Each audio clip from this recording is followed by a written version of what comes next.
All right. Thank you very much for attending this presentation. I think we can show the slides right now. Thank you. So yes, this session would be about how we can enhance storytelling in Unreal Engine thanks to the plugin Odyssey. But first of all, let's introduce myself. I think you can guess the country I'm from. And my name is Elodie Moog. I graduated at 2D animation school in 2008. And during my animation school, during my studies, I realized I was not really made to be an artist. Well, I couldn't picture myself to be an artist. Yet, I still wanted to work in the animation industry, and so instead of being an animator or a storyboard artist, I became a technical sales agent and a trainer for companies that provide animation software. And so in my career, I was really lucky to travel all across the world, to meet incredible people, and to visit incredible studios as well, from the United States to Japan, and obviously from Europe as well.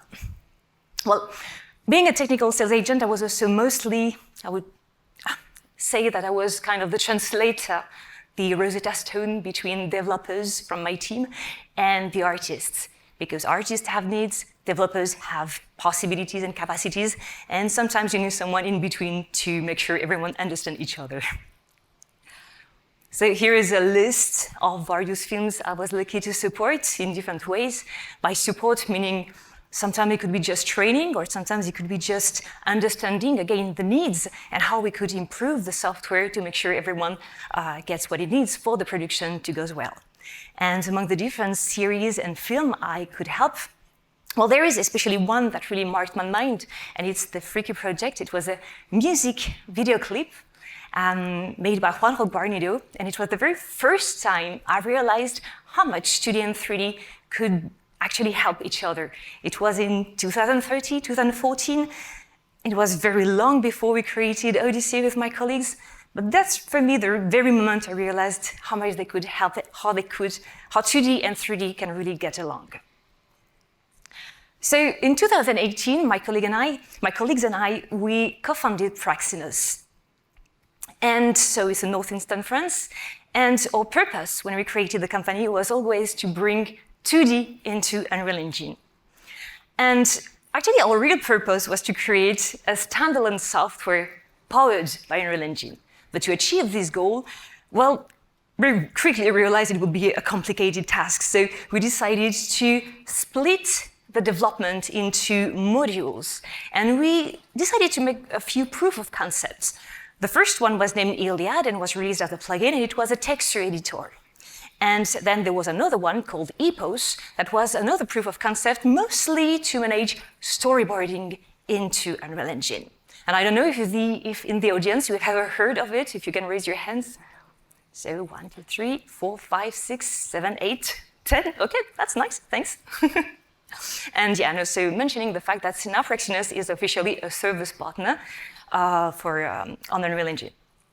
So we can provide custom development and also trainings on the software and obviously on our own plugins. So, as I explained, Iliad and Epos were proof of concept for a bigger project named Odyssey, which was a standalone software released last year in February 2024. And, well, let's show the teaser. It will explain itself.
Odyssey is a 2D tool set where you have various possibilities. You can, for instance, you have a paint engine that uses blueprint-based brushes. You have the possibility to work in bitmap and in vector. You can actually create either texture 2D assets or animation assets, and both can contain vector and raster layers at the same time. It's possible. We also provide a storyboard tool, and we also have, obviously, 2D animation possibilities. So Odyssey was released as a standalone software last year, but quickly we realized maybe it was not the best idea ever, because especially for people already using Unreal Engine, well, it was complicated because they had twice Unreal Engine. They had to use Unreal Engine and Odyssey at the same time. And even though the structure of the project was the same, it was still a U project in both cases. Sometimes we could run into issues or incompatibility issues. And so we had to migrate the project from both engines. And that was not really ideal. So we talked with Epigans, and in the end, we figured out maybe it would be more interesting for the Odyssey technology, really everything related to the 2D toolset, to be back as a plugin into Unreal Engine. And so that's what we did. We worked on that for the six past months to turn a standalone version software into a plugin again. And so no more standalone version, and starting from next week on Monday, Odyssey will be released on Fab as a free plugin, both on Windows and Mac, which is a great change because the standalone version would only work on Windows, but at least now we will have both editions. And obviously it can be compiled on custom version of Unreal Engine, which was not the case when it was a standalone software, obviously. All right, now let's dive into Unreal Engine and into Odyssey to understand how it works. All right. So let me show you first how it works, how we create the animation asset. It's very simple. I'll go into the constant drawer and I will open Odyssey. And you can see I have different possibilities in terms of assets, but here I'm going to create an animation asset. I have different options there, so I can give a name to my asset. Let's call it Unreal. Yep. And just whatever. We can also change the definition. So if you don't want to work in Full HD, you can change that. You can change the format. You can change the frame rate. You can also add a layer background, like white or whatever the color you want to, and you can change the layer type. It's not affecting the type of the assets, just the default layer you'll be working on. But if later you change your mind and you want a vector layer, you can do this, no problem. So I will create a raster layer, and let's open it. I will dock it there, so it will be easier for me to go back to the environment. And here we go. So we have a very simple 2D editor interface where you have the timeline, you have a canvas, you have a tool where you can draw on it. It's sensitive to the pressure. And well, depending on the type of layer you'll be using, you have different types of tool. Here, since I'm working with a raster layer, I have different kind of brushes that are available. I mentioned earlier, we have a we have a blueprint-based engine for the brushes. And so every brush there can be customized if you double click on the brush, and you can see some can be a little bit complicated, some are more simple. Anyway, you can use the brushes, the default brushes, as references. You can copy them, you can also do it from scratch if you want to create your own. That's very flexible. And what's flexible is also the possibility to, well, brushes are not always just brushes. They can be used, for instance, to paint a grid. If I look for a grid, there we go. For instance, this one will be just used to paint a grid if you want to. That's a silly example, but just to explain that lots of things are possible through the brush engine. All right, so let me animate something. So I'm going back to a crayon style. Okay, this one. All right, so let's say I would like to create a great animation, maybe not in red because, yeah. Okay, I'm going to create a bunch of images. I can use the shortcuts. I can even use an onion skin or a lightable actually to draw stuff. So sorry, it's not the best animation possible. I'm not here to show my skills as an animator. That's definitely not the purpose of this presentation. yet here we go, we have our animation ready here. I have the possibility to change the timing using different shortcuts. I can also, through the light table, I can change the display of the image. And I can also play with a feature. It's a very traditional feature because my team and I comes from traditional 2D animation. And we know that traditional animators are always looking for specific features to really ease their workflow. And for instance, traditionally, animators, when they used to work on paper sheets, they used to, for instance, take the paper out of the peg bar to make sure they keep the proportion of the character. And we have such feature right there. So you can enable it, and then you can move the display of the light table. Obviously, it's not interesting on the light table. It's more interesting when you actually have a true character, but just to explain the concept here.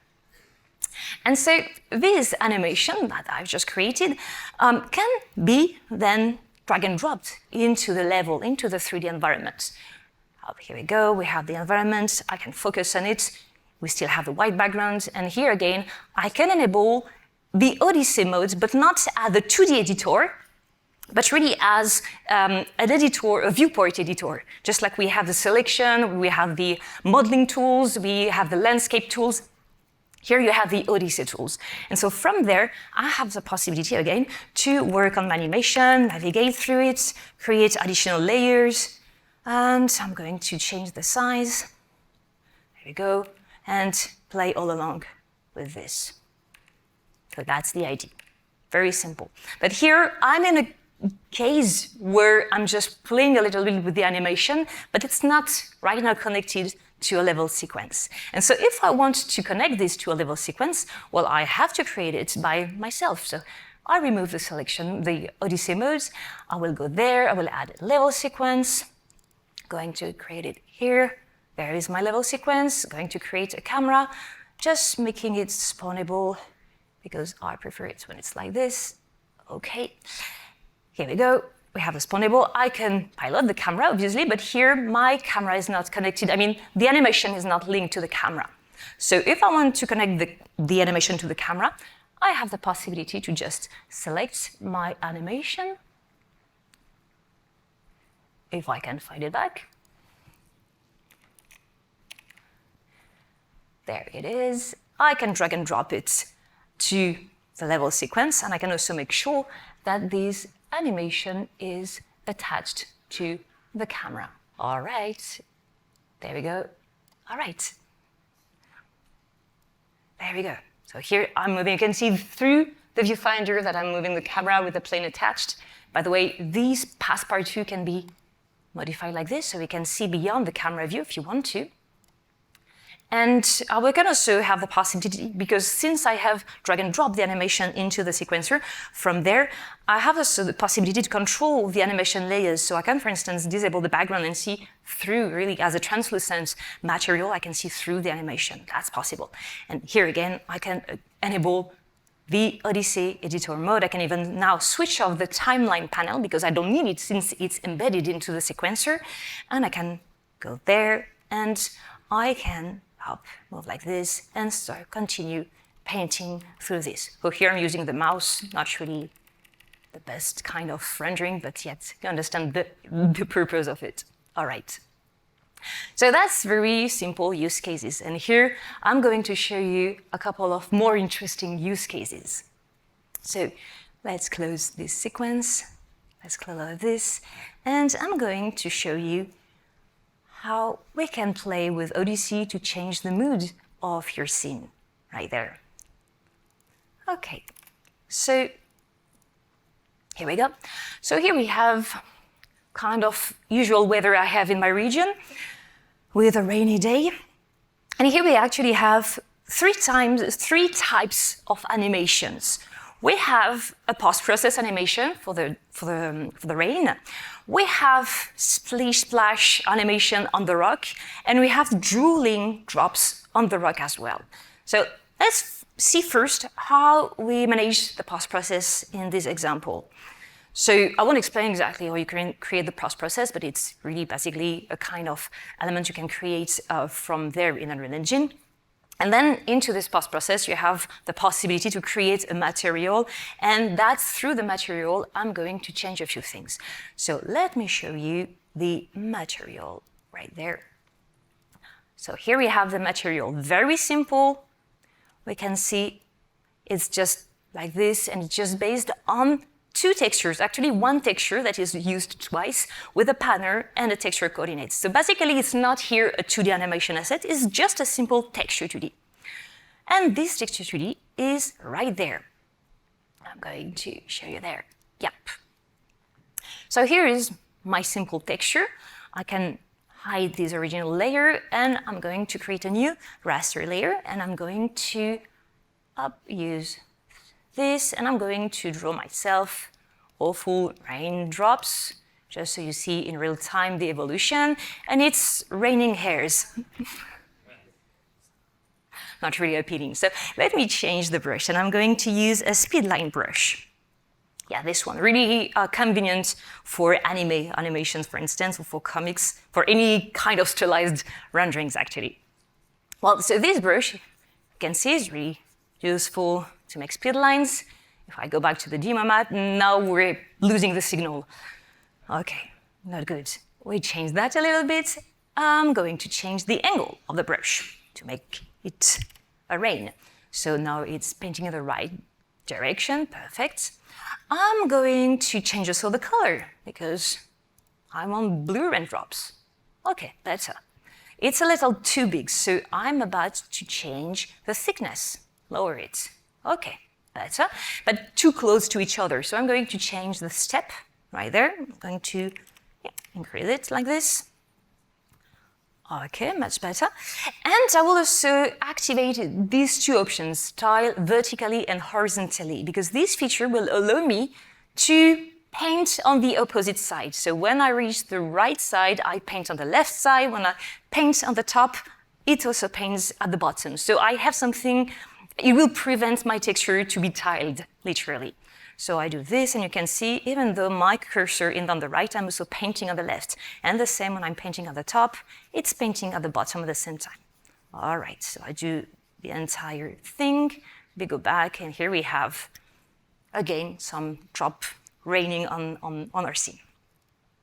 Well, obviously, this feature is interesting when you have still cameras. So if you're moving around, then it's not that interesting because it will always follow the camera. So it's more interesting when you have still camera. Okay, so that was the first use case. And let's see now with the splash animation right there, so on the rock. This one actually uses the same thing that I showed you earlier, where I just drag and drop the animation and then placed it into the level sequence. That's it. That's just how it works. We can see the animation right there, and we can actually see the, that's the one right there. So you can see I can actually have several animations. And here is the animation of this splish splash. And so again, I can select them. I can enable the Odyssey mode, and then I can draw stuff on it if I'm on the right layer. There we go. And then I can play with shortcuts. Even though I'm in the sequencer, I can use the shortcuts to move between the different cells of my animation. And here we can see that the animation was, the total duration of the animation is longer than the number of cells. We can see here we have a loop option, which means that when I drag my cursor like this, the animation will loop automatically. All right, other example now. So here was the simple use case. We had just drag and drop. I just drag and drop the animation. We have this plane, but sometimes we can change that. I mean, we can change the nature of the animation actor, not to be a plane, but to be another kind of static mesh. Because here, that's exactly what I did with the rock. This rock actually is an animation actor, but instead of using a plane asset, I'm using a rock asset that comes from the environment that is from the marketplace. Here you can see is just a static mesh in the shape of a rock. And if I go back to selecting the animation with the splash, here you can see the basic S1 unit plane, which is used by default when you drag and drop the animation. All right, so here I just changed the nature. I just changed the nature of the static mesh and I chose a rock. And again, I can use my Odyssey editor. I will go to the right animation element, which is this one, and we can see we have several layers for the drops that are drooling on the rock. And again, the animation is looping, so we can see several times the drops drooling on the rock. And so if I decide again to create a new layer, I have this possibility, and I can paint on top of it and add additional frames and paint on them. There we go. Very simple. And since here we're painting on the 3D objects, I actually can, if I just stop piloting the camera, okay, I will just focus the rock, and if I turn around, you can see it will follow, the whole animation. So that's interesting when you really want to stylize, actually have 3D objects that are stylized. Because since it's on the 3D object, it will be always visible, like an animated tattoo if you want to. All right, let's see another use case that is often asked. It's about 2D effects. So I'm going to open this sequence. All right. So here you can see use case with this character and this sword, and the sword is clearly magical. And again, how does it work? It's a simple use case. We have the 3D animation, we have the camera, we have a plane. The plane is attached to the camera, so we're always sure that it tracks the camera move. If I show it from outside, so you see what's going on, and there I will focus the camera. There we go. Turn around. Here you can see what's going on. There we go. I can even hit, so we see the camera.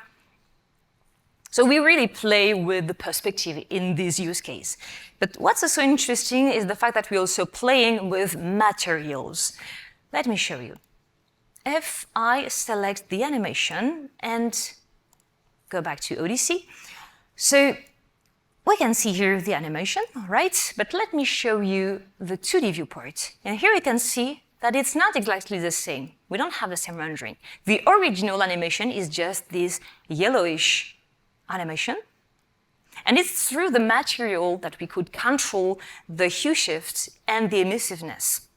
So go back to the selection mode. I have my animation selected. And if I go to details, we can see a few details about it. So still the mesh. And if I go down, yes, we can see here the material and with a basic socket for the animation asset to be used there.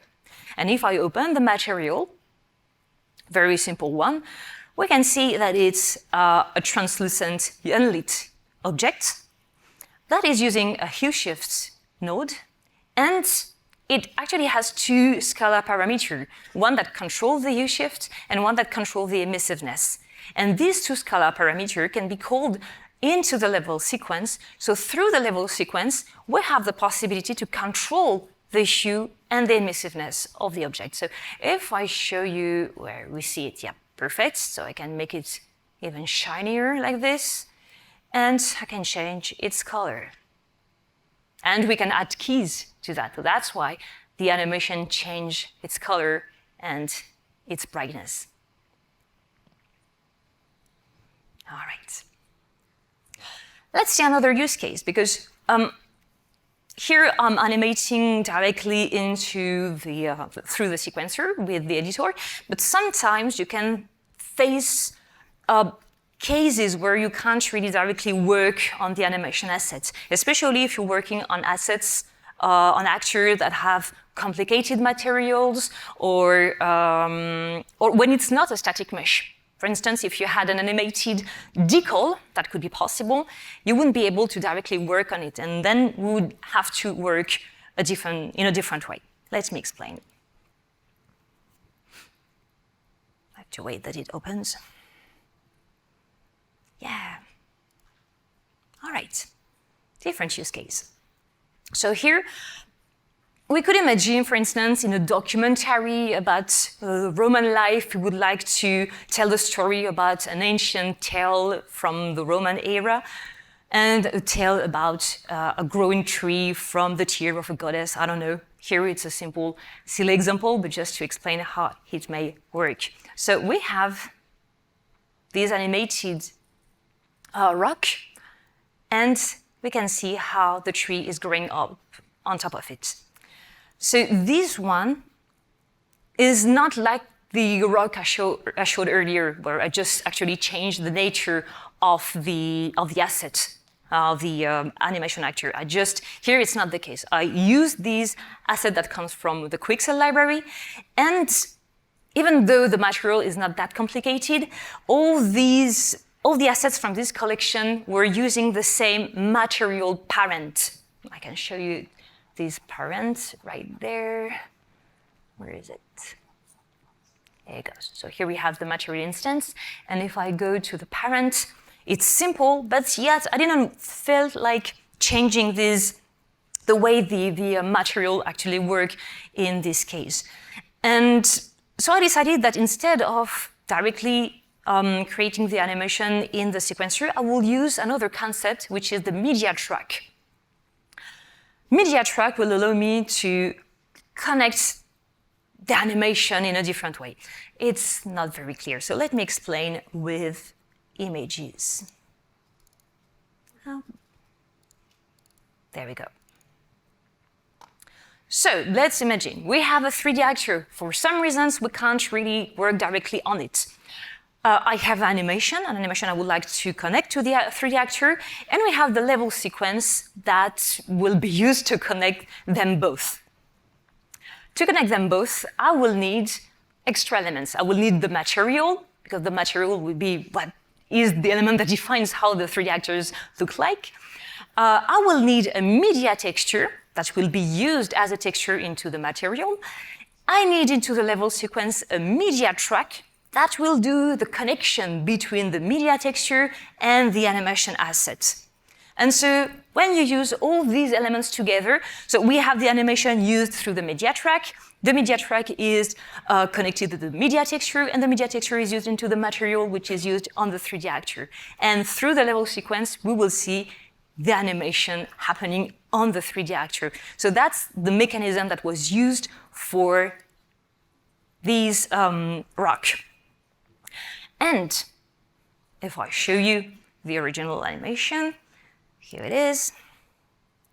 So that's the animation. Let me up zoom out so you can see the different frames, can see the different layers, and you can see what's happening. So another use case of brushes, because we don't have to only work on the diffuse. You can work on any type of texture 2D. And in this case, I worked on the normal, using normal brushes. So I can use, for instance, all right, I'll be using, I don't know, let's say this one, for instance, or yeah, this one. I'm going there. I'm going to create another image like this. I'm going to zoom in. All right, so I'm going to paint here. I will hold it so you can see it. And if I go back here, we can see what I've just did with the normal brush. All right. And so how do I use this animation into my rock? Well, again, I explained with the media texture and everything. And when I use the Odyssey mode, and here we have a tab that will give you more details about the object you are editing. And here we can see the list, so we can see what is the name of the mesh we are working on, what is the material instance we are working on, because sometimes you can have actors using several materials, so you can pick up the one you want to use. And then you have the texture that is currently in use. And in my case, I am not working on the diffuse. I can even display through the viewport, so you will see.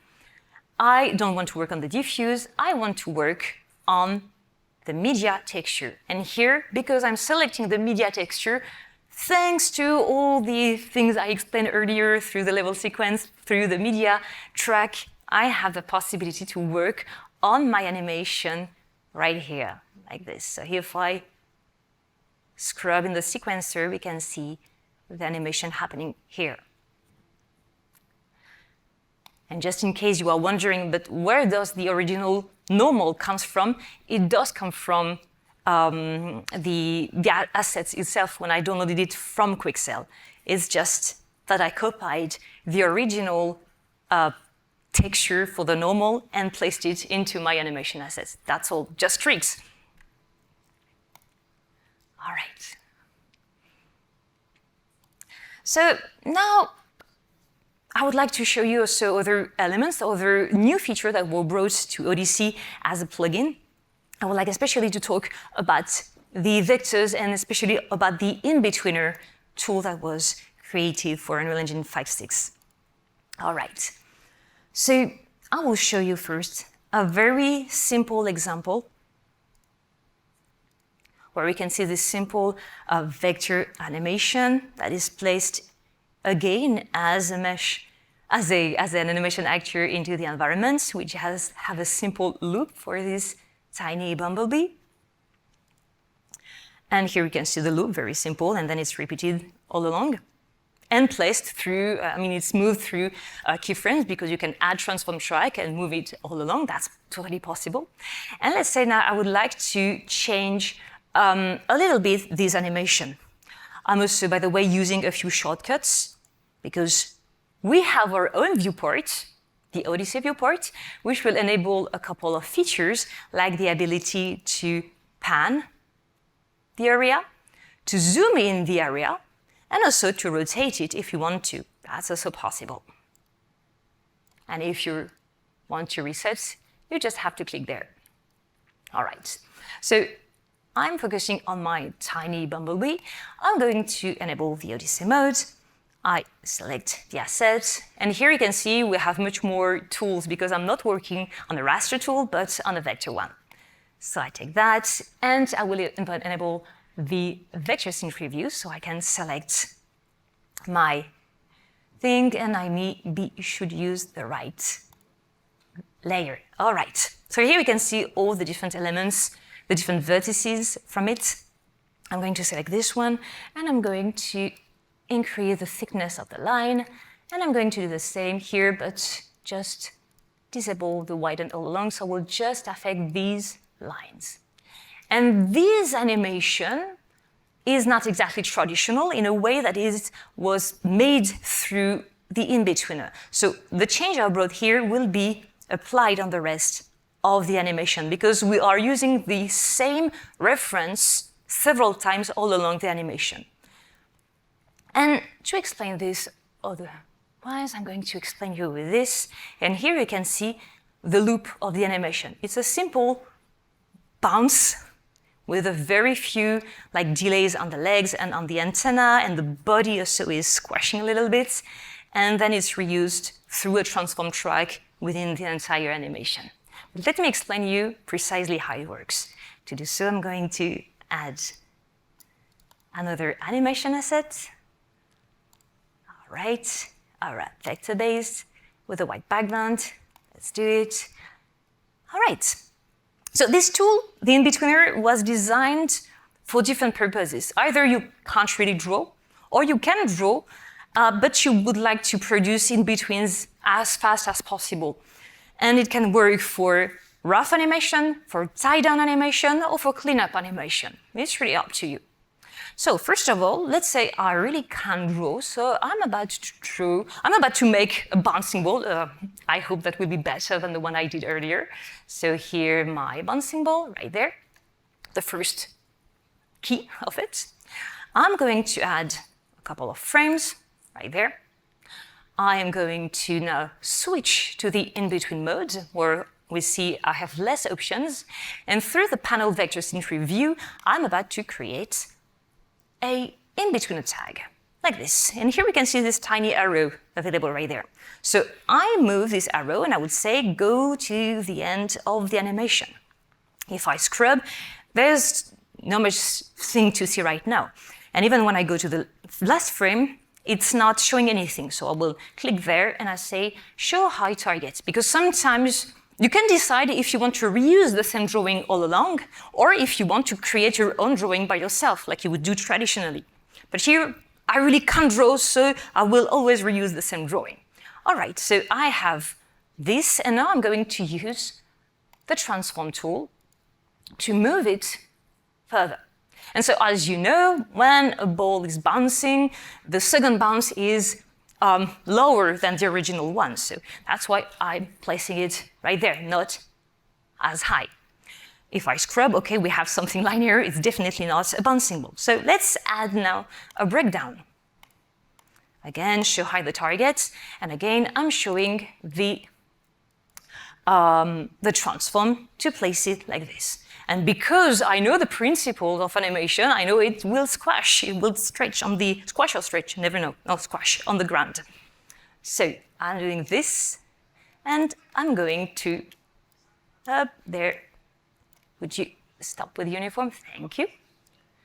Like this. All right. Just keeping the ratio much better. All right. And so I have this, okay, but here it's not normal because the ball is, okay, it's stretching, but not really in the way we would expect, because when the ball is moving, we expect the ball to be stretched in its move, not to anticipate the squashing, obviously. So again, I'm going to create another breakdown here, show it, and I will again play a little bit with that. Up there, rotate, I can even show all the frames like this, like that. All right, much better. And now I can do the same for the bounce after that. Add a breakdown, show high target. Now I'm going to move up like this. All right, a little better. All right, but still not enough because both moves are really still very linear and we expect it to be a little more curvy. So I'm about to use now the trajectory tool to play with the curve of it. All right, thank you. There's still a few things to adjust before the release. All right, there we go. And again, we'll do the same right here. So playing with the curve to make sure it does something a little more logical in its move. Oh, not need to change this one. Yeah, much better. All right. So that sounds a little more like a bouncing ball. Last thing is playing with the chart tool, where you will have the possibility to really play with the distance of the different drawings. Because again, here we have something really linear in the distance between the different in-betweens. And you can change that by playing here with the spacing chart, just like we used to know that with traditional animation. And so in traditional animation, because we have at the top of the curve is very slow, then it really falls down very quickly, and then it does the other way around. So I do the same here, and so it's going to be really fast at the beginning and then slower down when it reaches the top of it, right there. There we go. Very simple, but yet just a way to explain how it works. And it can be twisted in many different ways to render in-betweens very quickly. So it's really great also for educative purpose. When you want, especially when you have young people and you want to explain the principle of animation, it can be really educative for this purpose. All right, and now I can go back to the slide. There we go. And all right, so that's about all about this session. Just telling you that tomorrow I'm giving a lab session about storyboarding, because that's the thing I didn't really cover. I could do a few very quick sessions if we still have the time for. You will let me know at the end if you want to. Just also to let you know that I'm also giving a presentation at the expo hall. I mean, I'm doing demo sessions at the expo hall. Just to maybe quickly introduce you to the storyboard, because that's a topic I didn't cover, and I think it will. Sorry?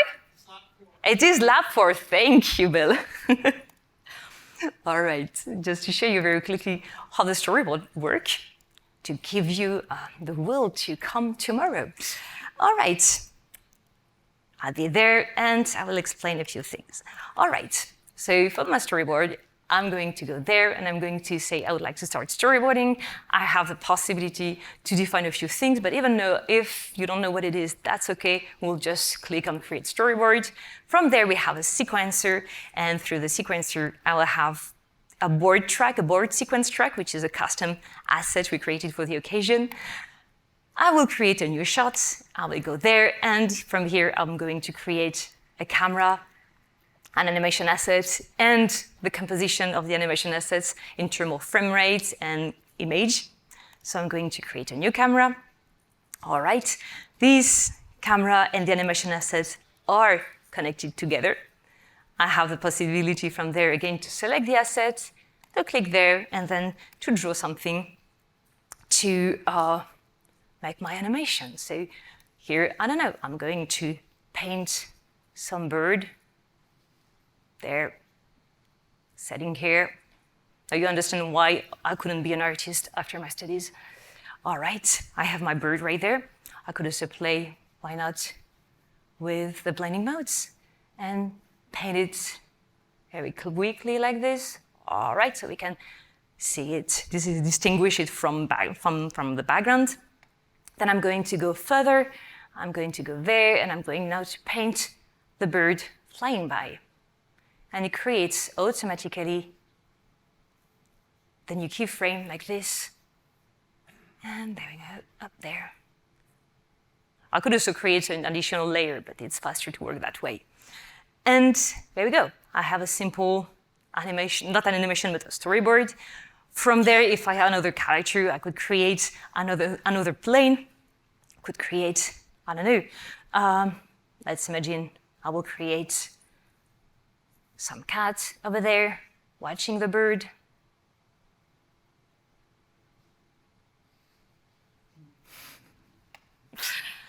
And to the frame before, because it's actually sleeping on it, I can even go within the shot and again play with the light table if I want to. So here is the 10, so here I'm playing with this one, enable the light table, and play with the cat that is sleeping, and then it will open its eye. Yeah, great. And let's imagine from now I have a camera move. I would like to move the camera. So I'm going to add this key right there. And if I do this, yeah, both are flying. Not really interesting in this situation, obviously.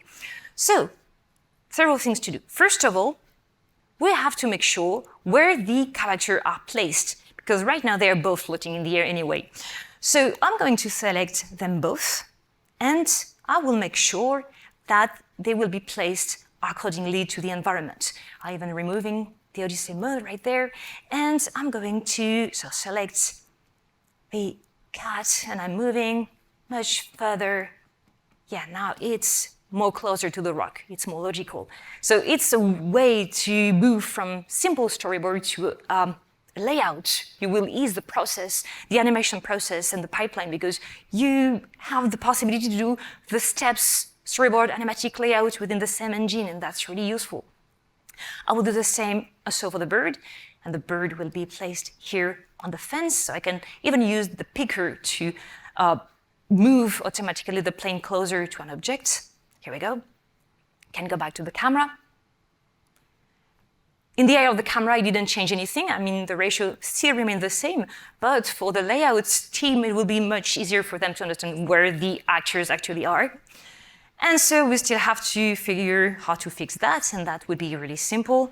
I just have to detach my cat from the camera, because here we can see we have the camera in the outliner, we have the camera, we have the animation, both animations layers there, and I will just detach the cat from the camera. And so now we have, well, still we're moved because the bird is flying too soon, but so that's okay. We can still play with the camera keys to make sure the bird flies after that.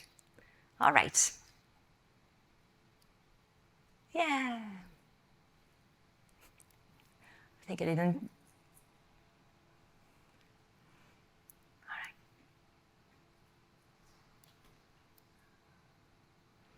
Okay, right there. Yeah, there.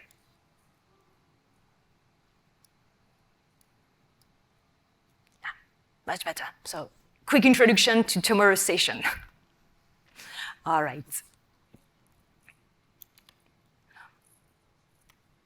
Yes. So, as explained, I wanted to, we're too far, so yes, demo session, and we have the expo tomorrow, and I would like to show you the teaser for the plugin version that is released on Monday.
Thank you.